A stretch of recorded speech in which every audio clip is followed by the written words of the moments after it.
Jadi pada saat kita menyimpan di Linux itu otomatis nanti akan diarahkan penyimpanannya ke NAS ya, sesuai dengan yang kita mounting tadi.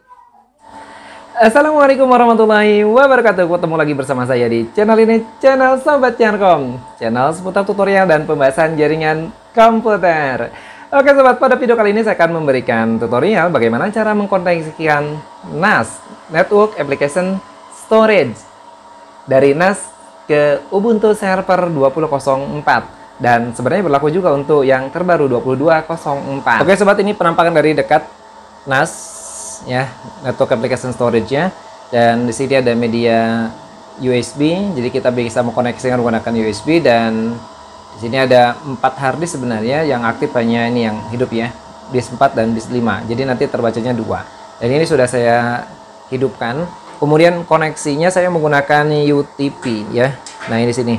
Jadi di belakang sini ini ada 4 interface ya, 1 2 3 4, ini 4 interface, dan saya koneksikan 2 interface ini. Jadi ini masing-masing saya koneksikan ke 2 server. Ini masuk seperti yang saya gambarkan di topologi tadi. Jadi ini saya masukkan ke MikroTik terlebih dahulu, dan MikroTik saya juga menggunakan gigabit ya. Dan demikian juga ini menggunakan MikroTik dulu, jadi dia berada di jaringan lokal ya. Tapi nanti bisa kita akses dari jaringan publik. Oke lah sobat, nggak berlama-lama, langsung kita ke tutorialnya bagaimana cara mengkoneksikan NAS ke Ubuntu Server. Oke sobat, langkah pertama kita akan menyiapkan MikroTik terlebih dahulu. Kita akan mengaktifkan DHCP servernya supaya nanti NAS-nya dapat IP otomatis. Dan kemudian kita akan melakukan port forwarding supaya bisa diakses dari luar. Dan kebetulan memang saya konfigurasinya dari luar menggunakan web. Oke, kita langsung buka Winbox-nya dan kita masuk. Kemudian kita setting terlebih dahulu di sini ya, di IP address. Nah, kebetulan ini sudah saya tambahkan ya. Ini sudah saya tambahkan sesuai dengan topologi, dan di sini saya masukkan ke Ethernet 6. Jadi dari NAS-nya itu saya koneksikan ke Ethernet 6, dan ini IP-nya sudah saya tambahkan. Oke, kita tutup. Dan langkah berikutnya ini kita aktifkan DHCP server. Oke, nah ini pada DHCP server juga sudah saya aktifkan ya. Nah, ini sudah saya aktifkan DHCP server untuk 6-nya. Dan kita coba lihat listnya. Nah, di list ini, nah ini sudah dapat ya. Jadi ini sudah ada IP-nya 192.168.66.254. Nah, ini IP yang didapat oleh Synology NAS ya di sini. Oke, ini biar tetap dan tidak berubah, ini kita buat statik ya. Ini klik kanan, make static. Oke, supaya ini IP-nya tidak berubah. Kita tutup.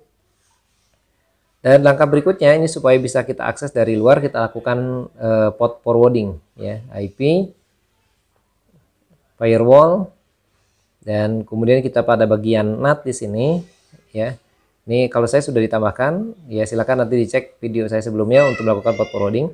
Ini saya akses menggunakan port 7080, dan ini IP-nya ya 192.168.66.254, dan ini mengarah ke port 5000. Jadi defaultnya untuk mengakses web, halaman web dari NAS Synology itu portnya 5000 ya. Tapi saya diaksesnya dari luar, atau saya mengaksesnya dari luar menggunakan port 7080. Oke, kita tutup dan tutup. Oke. Nah, oke, untuk selanjutnya kita langsung saja buka browsernya. Dan ini saya sudah aktifkan domain ya, saya akses dari luar ini. Oke, saya buka menggunakan domain saya. Sini sobat. Oke, kita ketik ya di sini. Sobat Yarkom xyz.2 7080. Nah, ini port yang kita pakai. Enter. Oke, jadi kalau sobat nanti langsung tidak menggunakan domain atau mengaksesnya secara langsung di lokal, maka menggunakan IP yang didapat oleh Synology tadi ya. Dan kemudian di situ nanti langsung portnya diarahkan ke port 5000 ya. Kalau saya menggunakan port forwarding dan diakses dari luar, maka menggunakan port 70. Kita langsung klik install. Kita tunggu ya. Nah, pastikan pada saat kita melakukan instalasi ini sudah terkoneksi ke internet ya Synology-nya. Nah, itulah makanya kenapa penting kita setting internet terlebih dahulu di Mikrotik. Oke, next. Dan ini klik ya, dia akan dihapus ya. Ini baru pertama kali beli. Jadi untuk setting baru pertama kali beli ya seperti ini. Ya, pertama kita lakukan instalasi disk manager dulu DSM-nya. Oke, ini sedang proses instalasi ya, formatting dan sebagainya. Ini membutuhkan waktu beberapa menit ya. Jadi pastikan NAS yang sudah dimasukkan ke jaringan itu sudah mendapatkan IP otomatis dan dipastikan sudah connect internet ya, karena akan melakukan download paket di sana. Baik, instalasi sudah selesai dan selanjutnya NAS itu akan melakukan restart. Oke, ini kita tunggu sekitar 10 menitan ya, akan merestart. Sekaligus juga dia melakukan konfigurasi terhadap file yang baru pertama kali diinstal ya, atau paket aplikasinya. Oke, ini kalau sudah selesai seperti ini, kita langsung masuk aja, klik start. Oke, kemudian sini device name-nya boleh kita kasih nama. Oke, dikasih nama di sini device name-nya ya. Misalkan NAS ya. Kemudian kita tambahkan untuk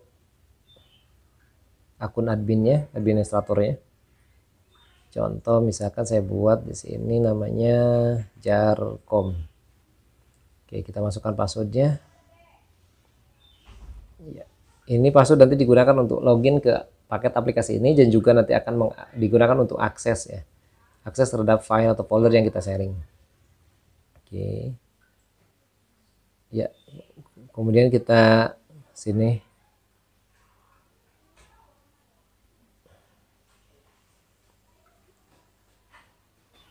checklist allow-nya supaya bisa diakses, klik next.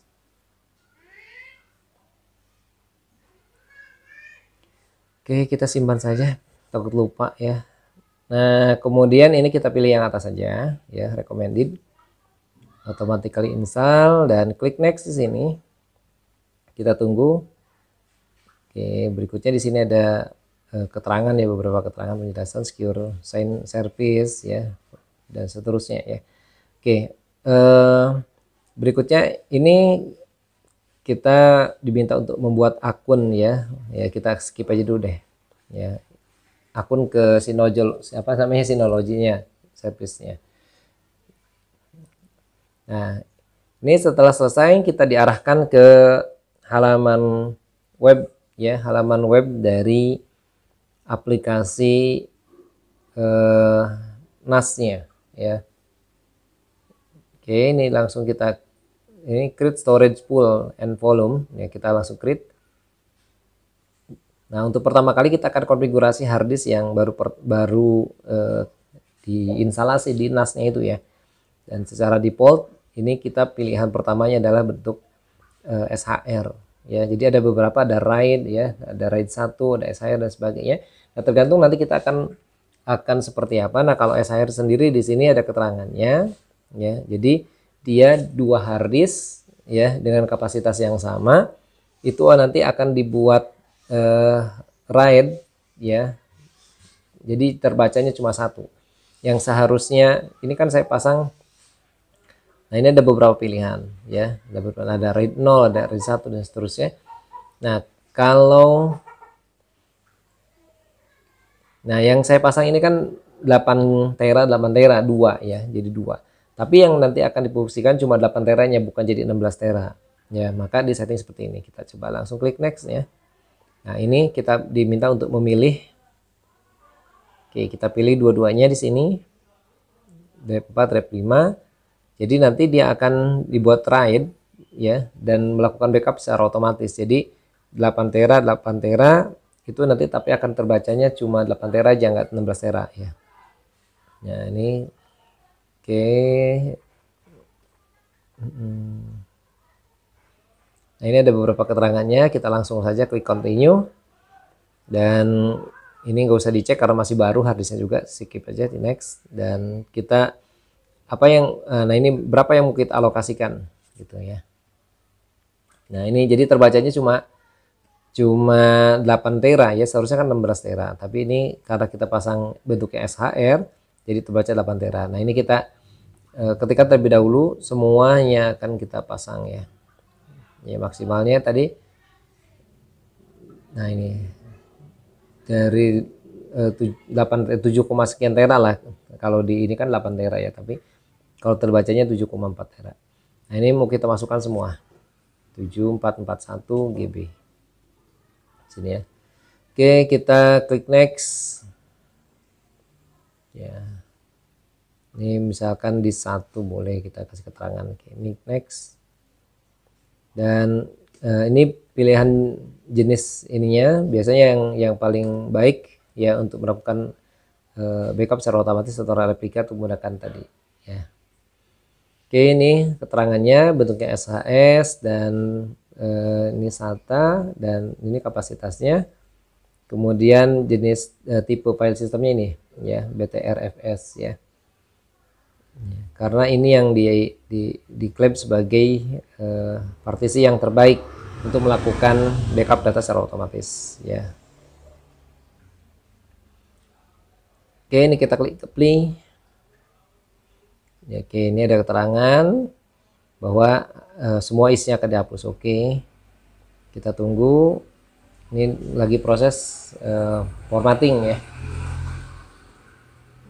proses formatting atau disatukan 2 harddisk menjadi satu harddisk dengan tipe RAID-nya SHR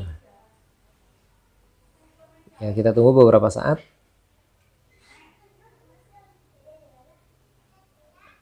Oke, sudah selesai dan seperti ini hasilnya. Ini ada keterangannya di sini.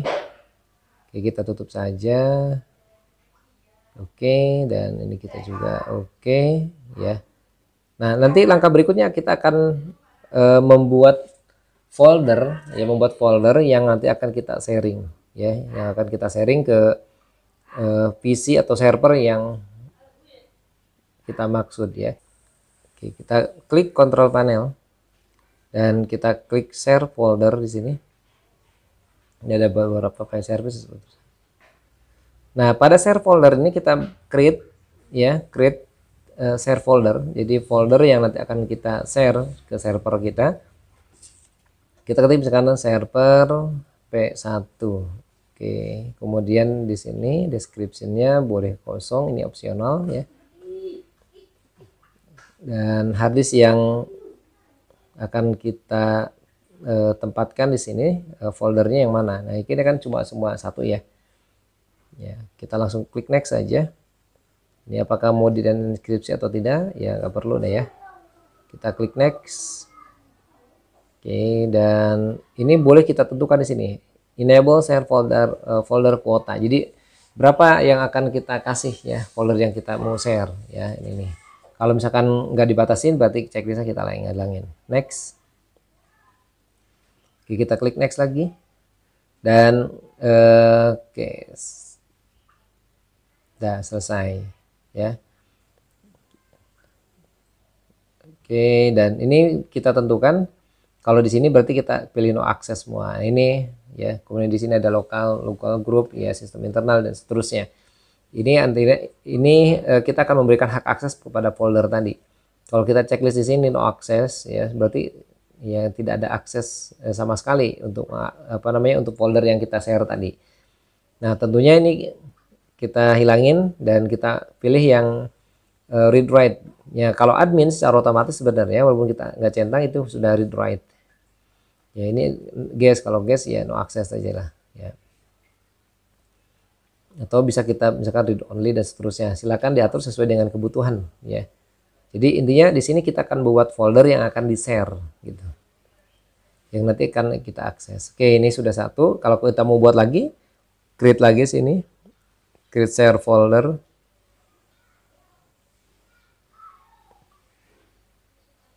Dan di sini kita ketikkan lagi misalkan server P2. Oke, volumenya masih sama dan kita klik next. Jadi ini sudah sangat mudah ya, dan langsung aja dulu next.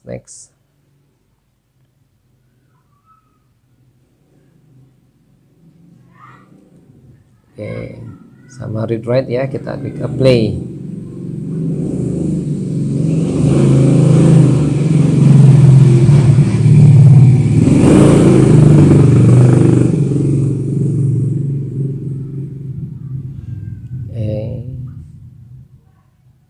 Klik apply. Oke, nah kita sudah membuat dua folder yang nanti akan kita share ke server, baik itu Linux ataupun Windows, atau bahkan bisa diakses dari jaringan luar ya.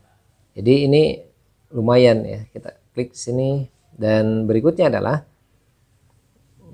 kita coba klik kontrol panelnya, sudah ya, sudah selesai.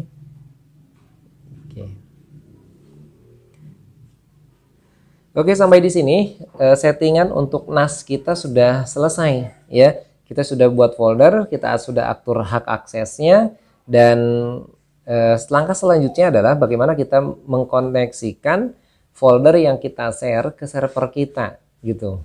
Ya, baik itu server Windows ataupun server Linux. Nah, kali ini saya akan contohkan untuk server Linux terlebih dahulu ya. Saya menggunakan Ubuntu server 20.04.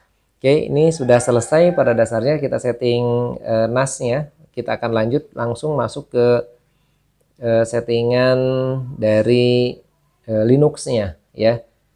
Nah, NAS ini sendiri untuk Synology dia memiliki file service yang banyak ya. Salah satu di antaranya yang sering dipakai adalah Samba ya. Nah, karena itu kita akan menggunakan protokol Samba ya di Windows untuk di Linux gitu ya, untuk mengakses NAS tadi. Oke, langsung saja kita masuk ke Linux-nya. Saya akan remote Linux-nya sini. Saya menggunakan BitPy saya biasanya ya. Bisa juga menggunakan putih, silakan terserah. Saya akan remote ke Linux ya. Oke, kita login, masukkan password terlebih dahulu. Oke. Dan langkah berikutnya kita akan ketik atau klik di sini new terminal ya, kita masuk ke settingan sini. Oke, pada new terminal di sini, ini kita install terlebih dahulu paket tambahan untuk ini ya, sudo. Oke, untuk installnya sudo apt install cifs utils ya. Oke, enter. Ini paket oke, masuk ke passwordnya ya. Oke, ini paket protokol Samba ya, untuk mounting apa namanya, folder atau yang tadi ya, folder yang di share di NAS ya. Ini menggunakan paket ini sudah diinstal ya. Kita buat misalkan sudo mkdir untuk mounnya media NAS ya. Langkah berikutnya ini kita sudah buat, kita coba cek cd media NAS. Oke, ini ya kosong ya, nggak ada isinya.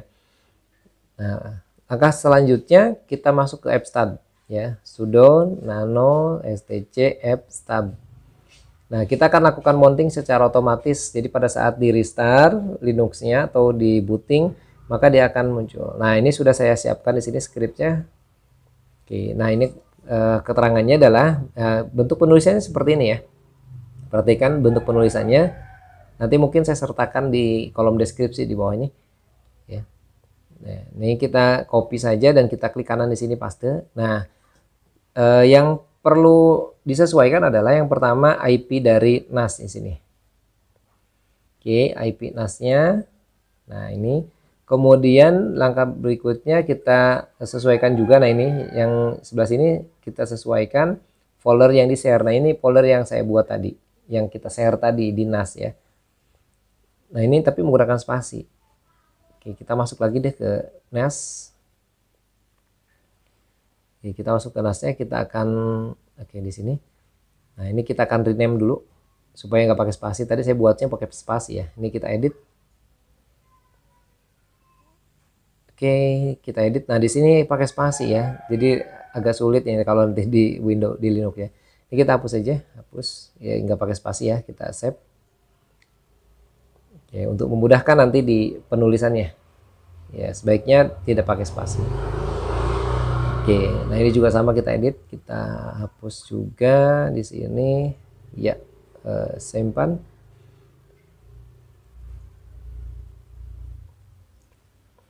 Oke, sudah selesai dan kita kembali ke terminal Linux tadi. Ya, ini. Nah, ini kita hapus. Ya, hapus spasinya, jadi lebih mudah kan nggak pakai spasi. Ya, nah ini adalah tadi yang kita buat. Jadi mau dimonting kemana gitu ya. Nah, ini kemudian di sini tentukan username. Nah, username adalah username admin atau yang dikasih akses di NAS yang tadi kita buat. Ya, kita simpan. Ya, jadi yang sobat rubah nanti IP-nya, kemudian folder yang di share, ya kemudian beberapa pokoknya nanti akan saya coba jelaskan di bagian deskripsi ya. Oke, ini selanjutnya kita coba reboot dulu ya. Ini kita restart terlebih dahulu ya Linuxnya, kita tunggu sampai dia booting kembali apakah nanti sudah terkoneksi atau belum ya. Oke, kita ketik di sini sudo mount spasi min a. Oke, masukkan passwordnya. Oke, ini sudah selesai ya. Kita coba masuk ke media tadi yang kita buat. Ya, cd media cd media / nas, enter. Dan kalau kita coba di sini buat folder ya, apakah nanti sinkron mkdir spasi testing. Oke, yang pakai spasi ya, testing, enter. Nah, kita coba. Nah, ini sudah saya buat ya testing di sini. Oke, nanti apakah ini benar-benar sudah terkoneksi ke NAS atau belum, kita coba cek di NAS-nya. Ya, folder ini sudah kita buat, kita coba cek di NAS. Oke, kita masuk ke file station. Nah, pada file station, nah ini sudah ada ya. Jadi testing 1 di sini. Nah, jadi folder yang kita buat tadi itu sudah ada di sini. Ya. Oke, kita coba buat folder di sini sebaliknya. Coba ya, coba. Oke. Nah ini kalau kita buat di sini apakah langsung masuk ke Linux? Kita cek di sini. ls. Nah, coba cd testing. ls. Oke, sudah berhasil ya. Dan ini sudah sinkron ya, berarti antara Linux dengan NAS sudah sinkron ya. Jadi pada saat kita menyimpan di Linux itu otomatis nanti akan diarahkan penyimpanannya ke NAS ya, sesuai dengan yang kita mounting tadi ya. Nah, coba kita akan buat file ya, nanti di sini kita buat file di Linux. Nanti filenya apakah bisa terbaca di NAS ataukah tidak. Oke, kita kembali lagi ke terminal, kita coba buat file di sini. Nah, sini coba nano misalkan test file.doc, enter. Oke, misalkan asal aja ya, testing aja. Kita simpan, Ctrl X, jawab ya, enter. Dan kita tampilkan. Nah, ini sudah ada filenya. Kita coba buka di sini. Kita refresh. Apakah ada? Nah, ini testing file doc ya. Oke, sampai di sini sudah selesai. Berarti kita mengkoneksikan file atau mengkoneksikan NAS ke server Linux. Jadi ini bisa kita gunakan untuk media penyimpanan, untuk melakukan backup file dan seterusnya ya. Jadi kalau sudah sinkron di Linux itu sudah tinggal kita konfigurasi saja selanjutnya di Linux. Ya, demikian juga kalau nanti misalkan mau kita koneksikan ke Windows ya. Oke, pada pertemuan berikutnya mudah-mudahan saya coba bisa buat tutorial bagaimana mengkoneksikan NAS ke server Windows ya. Dan berikutnya kita coba juga bagaimana kita bisa mengakses NAS dari jaringan luar. Terima kasih sudah menyaksikan, semoga bermanfaat dan sampai ketemu lagi di video berikutnya. Assalamualaikum warahmatullahi wabarakatuh.